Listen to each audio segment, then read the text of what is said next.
Hi hello నమస్తే welcome to Andhraprabha. నేను ప్రశాంత్ కుమార్. ఆంధ్రప్రదేశ్ రాష్ట్రంలో ఇసుక మాఫియా గురించి ఇప్పుడు చెప్పాల్సిన అవసరం లేదు. ఎక్కడ ఏ నదులు చూసినా, ఎక్కడ ఏ కాలువలు చూసినా అక్కడ ఇసుకని ఇటు ప్రభుత్వం యథేచ్ఛగా దోచుకుందంటూ కూడా ఇప్పుడు సుప్రీంకోర్టులోకి పిటిషన్లు అయితే చేరుకున్నాయి. ఒకవైపు ఎన్జిటిలో నేషనల్ గ్రీన్ ట్రిబ్యునల్లో దీని గురించి కొన్ని ఆదేశాలు వచ్చినా సరే ఇక రాష్ట్రంలో దీనికి సంబంధించి చర్చలు అసలు జరగటం లేదు. ఆ ఆదేశాలను అసలు పట్టించుకోవటం లేదు. యథేచ్ఛగా దోచుకుంటున్నారంటూ కూడా సుప్రీంకోర్టులో విచారణలకు సంబంధించి సుప్రీంకోర్టులో జరుగుతున్నాయి. దీనికి సంబంధించి మరింత పూర్తిగా విశ్లేషణ చేయడానికి దండా నాగేంద్ర ఇప్పుడు మనతో పాటు ఉన్నారు. ఈయన ఈ సుప్రీంకోర్టుకి సంబంధించి ఈ ఇసుక మాఫియాలో ఎన్జిటికి సంబంధించి ఈయన ఒక సుప్రీంకోర్టులో పిటిషనర్ వేశారు. ఈయన అడిగి మరిన్ని విషయాలు తెలుసుకుందాం. సార్, ఇప్పుడు రాష్ట్రంలో ఏదైనా అభివృద్ధి పథకాలు కట్టాలన్నా లేకపోతే ఏదైనా చేయాలన్నా ఇసుక మెయిన్గా ఉండాలి. కానీ ఇప్పుడు ఆ ఇసుక పైన మీరు ఈ పిటిషన్లు వేస్తూ ముందుకు వచ్చారు. దీన్ని ఏ విధంగా చూడమంటారు? ఒకటండి, ఇసుక మీద నేను పిటిషన్ ఎక్కడ వేయలేదు. ఇల్లీగల్ మైనింగ్ మీద అక్రమ ఇసుక తవ్వకాలపై మేము పిటిషన్ వేసామండి. 2021 సంవత్సరం ఆగస్టు నెలలో ఎన్జిటికి వెళ్ళామండి. ఇసుక అక్రమ తవ్వకాలపై ఇల్లీగల్ మైనింగ్ దాని మీద వెళ్ళామండి. అప్పుడు వచ్చేపాటికి ఎన్జిటి మార్చి 23, 2023 ఒక ఆర్డర్ ఇచ్చింది.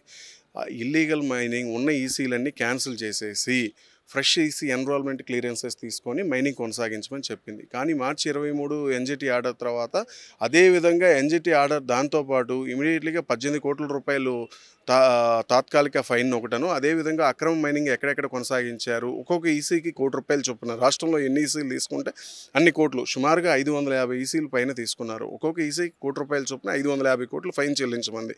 దానికి ఒక కమిటీని వేసిందండి. MOFCC ఒకటి, అదే పొల్యూషన్ కంట్రోల్ బోర్డు కమిటీని వేసిందండి. 2 నెలల్లో ఎక్కడెక్కడ అవినీతి జరిగింది, ఎక్కడెక్కడ ఇల్లీగల్ మైనింగ్ కొనసాగించారనేది చూడమని ఆ మైనింగ్ కొనసాగించిన 2 నెలల్లో పరిశీలించి పూర్తి స్థాయిలో ఫైన్ని ఏ స్థాయిలో ఉందో నిర్ణయించి 3వ నెలలో ఫైన్ కట్టించమందండి. కానీ ఎక్కడ ఆ ఫైన్ కట్టడం అనేది జరగలేదు. అదేవిధంగా జూలై 14వ తారీఖు సుప్రీంకోర్టుకి వెళ్ళారండి. జయప్రకాష్ ఆంధ్రప్రదేశ్ స్టేట్ గవర్నమెంట్ తరఫున సుప్రీంకోర్టుకి వెళ్ళి ఫైన్ మీద స్టే తెచ్చుకున్నారు. సుప్రీంకోర్టు కూడా కండిషన్ స్టే ఇచ్చింది. ఎన్జిటి ఆర్డర్కి లోబడి మైనింగ్ స్టాప్ చేస్తేనే ఈ స్టే వర్తిస్తుంది అనేది చెప్పిందండి. కానీ ఎక్కడ సుప్రీంకోర్టు ఆర్డర్ని కానీ ఎన్జిటి ఆర్డర్ని కానీ స్టేట్ గవర్నమెంట్ ఎక్కడా పరిగణలోకి తీసుకోలేదు. కానీ విచ్చలవిడిగా ఇల్లీగల్ మైనింగ్ కొనసాగిస్తూనే ఉంది. అదేవిధంగా మేము ఆగస్టులో మిస్లీనియన్ అప్లికేషన్ ఒకటి ఫైల్ చేశాము ఎన్జిటి. ఆ తర్వాత క్రమంలో మొన్న లాస్ట్ మంత్ ఫిబ్రవరి నెలలో ఎన్జిటి ఒక కలెక్టర్లందరినీ ఒక ఆర్డర్ అడిగిందండి. అసలు రాష్ట్రంలో ఇసుక మైనింగ్ అక్రమ మైనింగ్ జరుగుతుందా లేదా, ఇప్పుడు జరగకపోతే గతంలో ఏమైనా జరిగిందా, జరిగి ఉంటే కనుక దాని గురించి ఒక రిపోర్ట్ ఇవ్వమందండి. దీంట్లో ఒక స్టేట్ మొత్తం కలెక్టర్లు అందరూ ఒకటే రకంగా ఇచ్చారండి. ఒక యూనిఫామ్గా ఒక రిపోర్ట్ ఇచ్చారు. ఎక్కడా మైనింగ్ అనేది కొనసాగట్లేదు, గతంలో కూడా మైనింగ్ ఎక్కడా జరగలేదు, అటువంటి ఆధారాలు కూడా ఎక్కడా లేవు అనేది ఒక రిపోర్ట్ అనేది ఇచ్చారండి. ఆ రిపోర్ట్ అంతా తప్పు అనేది డైరెక్ట్గా యాజ్ ఎ పిటిషనర్గా నేను చెప్పలేదు. MOFCC ఒక కమిటీ వేశారు గతంలో ఎన్జిటిని. ఆ కమిటీ వారు గుంటూరు, కృష్ణా జిల్లాలో మేము పరిశీలించామండి. జనవరి 17, 19వ తారీఖు 2 రోజులు మేము పరిశీలిస్తే దాదాపుగా విచ్చలవిడిగా ఎటువంటి పర్మిషన్స్ లేకుండా మైనింగ్ కొనసాగిస్తున్నారనేది ఒకటి MOFCC ఎన్జిటికి తేల్చి చెప్పిందండి. అప్పుడు ఎన్జిటి వారు ఫిబ్రవరి 21వ తారీఖున మీరు మా ఆర్డర్ని పరిగణలోకి తీసుకోలేదు, అదేవిధంగా సుప్రీంకోర్టు ఇచ్చిన ఆర్డర్ని కూడా పరిగణలోకి తీసుకోలేదు, కాబట్టి ఈ కేసును సుప్రీంకోర్టుకే రిఫర్ చేస్తున్నాము అని చెప్పారు. సుప్రీంకోర్టులో ఇవాళ ఏప్రిల్ నెల 29వ తారీఖున జస్టిస్ ఓకా గారి బెంచ్ దగ్గరికి వచ్చిందండి. జస్టిస్ ఓకా గారు ఒకటే చెప్పారు, ఇల్లీగల్ మైనింగ్ ఇమీడియట్లీగా స్టాప్ చేయండి. అదేవిధంగా ఎన్జిటి ఆర్డర్ ప్రకారం, అదేవిధంగా పిటిషనర్ గతంలో మీకు ఎక్కడెక్కడ ఏమైనా కంప్లైంట్లు చేసి ఉన్నారా, కంప్లైంట్లు చేసి ఉంటే కనుక మీరు ఏ రకమైన క్రిమినల్ చర్యలు తీసుకున్నారు, మీరు వచ్చేప్పటికి ఎఫ్ఐఆర్లు ఎన్ని ఫైల్ చేస్తున్నారు అనేది అడిగారు. దాన్ని మీరు మే నెల 9వ తారీఖు లోపున స్టేట్ గవర్నమెంట్ని ఒక అఫిడవిట్ ఫైల్ చేయమన్నారు, అదేవిధంగా MOFCC వారిని ఒక అఫిడవిట్ ఫైల్ చేయమన్నారు. కానీ ఒకటండి, MOFCC వారు ఫైల్ చేశారు ఇల్లీగల్ జరుగుతుందని. స్టేట్ గవర్నమెంట్ దీన్ని స్టేట్ గవర్నమెంట్ అధినాయకుడే జగన్మోహన్ రెడ్డి దీన్ని ముఠా నాయకుడు ఉండి అతనే ఇల్లీగల్ మైనింగ్ కొనసాగిస్తూ ఉన్నాడు. దాంట్లో ఉన్న కలెక్టర్లు కావచ్చు, IPS అధికారులు కావచ్చు, వీళ్ళంతా జగన్మోహన్ రెడ్డికి సహకరిస్తూ ఉన్నారండి. దాదాపుగా ఇది ₹1, ₹2 లేకపోతే వేల కోట్ల రూపాయల అవినీతి అండి. దాదాపుగా 50,000 కోట్ల రూపాయల పైన అవినీతి ఈ శాండ్ మాఫియా అనేది. దాదాపుగా మీరు ఎలా చెప్తారు 50,000 కోట్ల రూపాయలు అనేది? నా దగ్గర ప్రూఫ్స్తో సహా, గూగుల్ ఎర్త్ ఫోటోస్తో సహా అన్నీ ఉన్నాయండి. దాదాపుగా 2019 నుంచి ఏ విధంగా ఏ పరిమితిలో వీళ్ళు ఎక్కడ పరిమితిలో మైనింగ్ కొనసాగించారు, ఇల్లీగల్ ఏ స్థాయిలో చేశారనే దానికి గూగుల్ ఎర్త్ ఫొటోస్ అండి.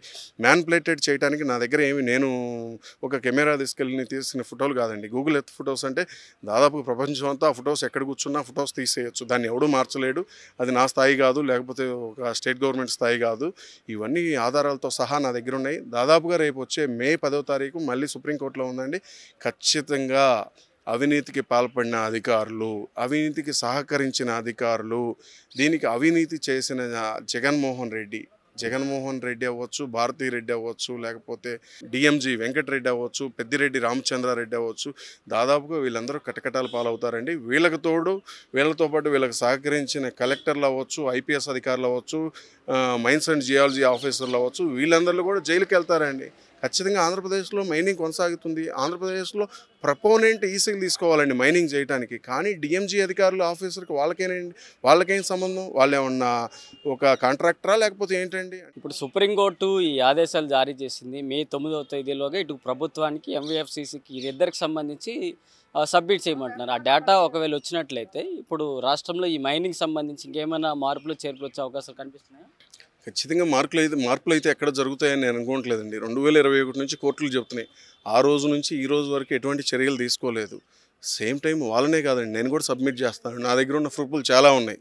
వీళ్ళు ఎక్కడెక్కడ ఎలా గ్రౌండ్ లెవెల్లో ఎలా రిపోర్ట్ ఉంది, వీళ్ళు ఎలా పైన రిపోర్ట్ ఇచ్చారు, దాదాపుగా డిప్యూటీ కలెక్టర్లు సైన్ చేసినవి ఉన్నాయి, డీడీ మైన్స్ సైన్ చేసి ఉన్నాయి, ఎంఆర్ఓలు సైన్ చేసినవి ఉన్నాయి. గ్రౌండ్ లెవెల్లో ఏ విధంగా వీళ్ళు చేశారనేది, అక్రమాలు ఏ విధంగా ఏ మోతాదులో చేశారనేది నేను కూడా మే 9 లోపు సుప్రీంకోర్టుకి సబ్మిట్ చేస్తాను. ఖచ్చితంగా జగన్మోహన్ రెడ్డి జైలుకి వెళ్ళటం ఖాయం అండి. జగన్మోహన్ రెడ్డి ఇందాక మీరు అంటున్నారు పథకాలు ఇన్ని ఇస్తున్నాడు, మీరు ఇసుకని ఈ విధంగా ఆపటం అనేది. ప్రకృతి సంపదను, ప్రజావనరులను దోచుకోమని ప్రజలు ఎవరు చెప్పలేదండి. ప్రకృతి సంపద అది మనందరి సంపద అండి.